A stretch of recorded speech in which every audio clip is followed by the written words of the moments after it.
Welcome back to Patriot Network TV. Want to do a quick story here on municipal millionaires. The Democrat Party, starting with President Obama and working their way down to his henchmen and minions below, are constantly criticizing quote-unquote millionaires and billionaires. And of course, it's not actual millionaires and billionaires. It starts at $200,000 or $250,000 a year, depending on how you want to look at that. Well, Governor Cuomo in New York just caved into the unions and put a millionaire's tax in place to make sure that public school teachers collect their full pension. Now, when you run the numbers on this, and I teach for a living, so I'm not anti-teacher. I don't want an email from teachers saying, "Oh, you're anti-teacher." No, I'm not. In New York City public schools, it's not uncommon to see a school teacher earn $100,000.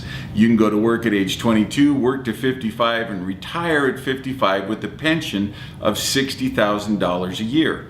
To fund a private sector worker with that pension, $60,000 a year for your life expectancy from 55 until expiration, to fund that would cost $1.2 million today to buy an annuity that would yield the same payout. Okay, it would take an even larger nest egg to replicate the pension incomes of the city police officers. They typically retire in their 40s and collect an average of $58,563 with a $12,000 annual supplement. And again, I'm not an anti-police officer. I'm just talking about how we retire, how we fund this. In the private sector, the Federal Reserve states that the average worker in his late 50s has a balance of $85,600 in a retirement account and a net worth of $222,000.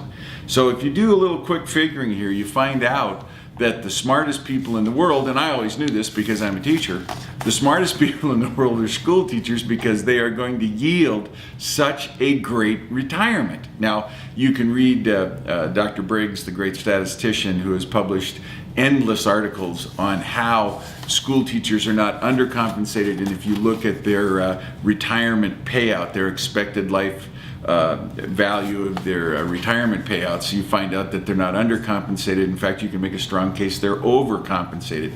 But what we're up against here, and I just want to underscore this real quickly, what we're up against here is these are unfunded liabilities that the 50 states have. There's more than, Forbes estimates, there's about $1.5 trillion in unfunded school teacher retirement money.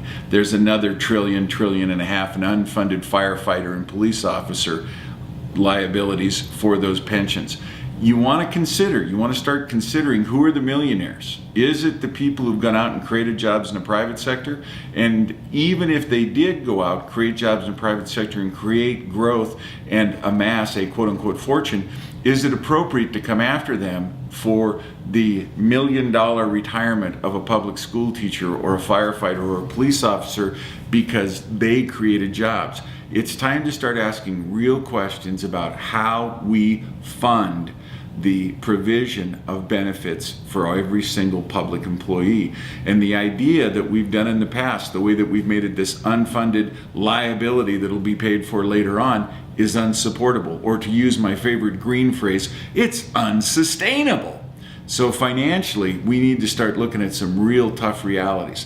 U.S. federal government with the debt and liability is at about $212 trillion in unfunded liabilities and federal debt. Throw in the states, you're up to about $256 trillion in unfunded liabilities. It's time we looked at that seriously.